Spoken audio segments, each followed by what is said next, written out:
We had an interesting week for the Super Bowl, I think, and I'll say interesting because if we were stuck just reporting the nonsense, meaning the guys at the interview rooms, if guys are working out or not, trying to analyze the matchups again and again and again, that's pretty boring.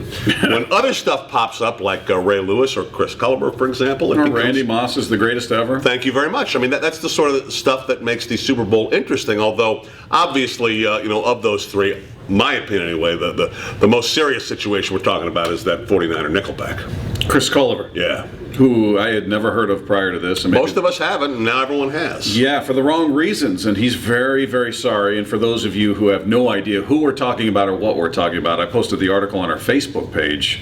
He had some very anti-gay comments on the Artie Lang show. And basically, he was asked, first of all, are there any gay players on your team? And he's like, nah, I don't do the gay thing. And he was asked if you don't think there are any guys in that locker room that are, and he says if there are, they gotta go, basically implying they gotta leave, they gotta go somewhere. And he said, I don't mess with the sweet stuff, which to me was really, you don't have to support the lifestyle, you don't have to embrace it, but to imply that somehow somebody that's in that locker room that's earned a spot on that roster, if you found out they were gay or less than, that they wouldn't be able to compete at that level, they got to get out of here because they're sweet. And I said on the air, listen, I've trained in boxing and jiu-jitsu for a lot of years, and I've trained with gay individuals in both of those sports, and the guys I trained with would put that guy into the ground quicker than he knew what would happen. I don't care what you play professionally. You want to think somebody's sweet and they're less than because of that lifestyle. That to me was the most ignorant comment that I heard in the whole thing.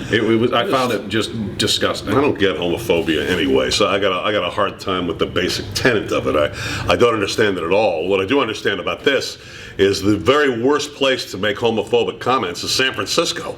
I mean, you got to be kidding. I guarantee you one thing.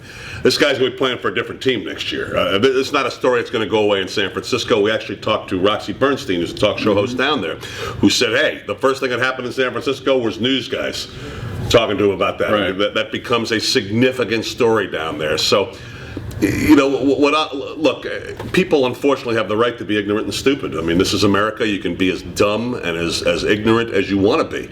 On the other hand, you need to show a little bit of common sense when you're in a team situation. You got to know exactly what was going to happen when you said that stuff. And I don't care if you're 19 years old. It's Super Bowl week. They're looking to hype up anything possible. You know that's going to get hyped up.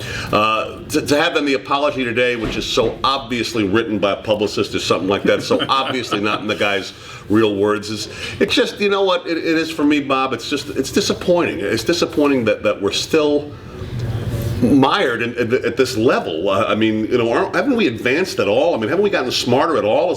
I'm painting everyone with the same brush, and it's wrong, but it just, to hear stuff like that is just astonishing to me in this day and age, I guess. It is. You feel like we're more evolved. You feel like we're more progressive, and that is a progressive city, so the fact that it's said, from a player who plays in San Francisco is surprising, and it speaks to his level of intelligence, and frankly, he's a dope. I don't know how else to say it. He's an ignorant individual. Again, you don't have to support the lifestyle, but showing some level of intolerance, and again, speaking of somebody because they're different from you, as if they're less than, they can't compete at your level. I got a couple guys I'd love to introduce them to. Just another reason to hate the Niners. Go Ravens.